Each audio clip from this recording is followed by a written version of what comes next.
First బాగున్ అయిన తర్వాత మనకి ఏ విధంగా ఉంటుందో పిల్లల కోసం అని తెలుస్తుంది. తర్వాత ఇది బారసాల వేడుకండి. చూడండి ఒకసారి పిల్లల్ని మనం ఉయ్యాల్లో వేసుకొని చాలా మంచిగా ఫంక్షన్ చేసుకుంటాం కదా, అది కూడా మనకి ఇలా బొమ్మల కళలో చూపిస్తున్నారు.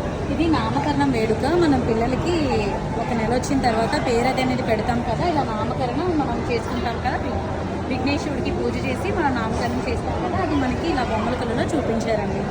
ఆ తర్వాత పిల్లలకి మనం అన్నప్రసన్న అన్నం ముట్టిస్తాం కదండి, దాన్ని మనం ఈ రూపంగా చూపిస్తాం బొమ్మల కళలో.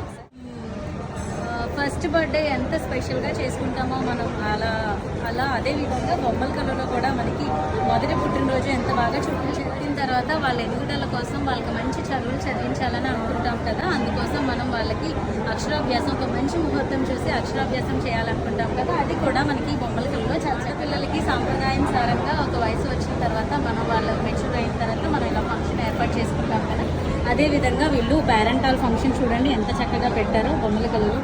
ఆ తర్వాత మనం హల్దీ ఫంక్షన్ చేసుకుంటాం కదా, ఫంక్షన్ అవ్వగానే చక్కగా హల్దీ ఫంక్షన్ కూడా మనకి చక్కగా ఈ పసుపు వస్త్రాలతో చాలా చక్కగా చూపించారు.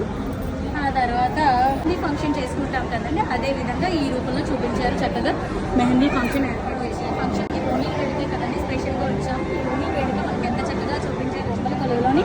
చక్కగా అమ్మాయిని కుర్చీలో కూర్చోబెట్టి తల్లిదండ్రుల అమ్మాయితోనే ఎంత బాగా చూపించారో చూడండి ఓనీల వేడుక.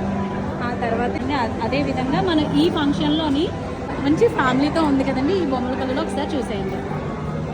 మీకు కనుక ఈ బొమ్మల కళలు కావాలనుకుంటే కనుక మీరు డ్రెస్ చేయించుకోవచ్చు.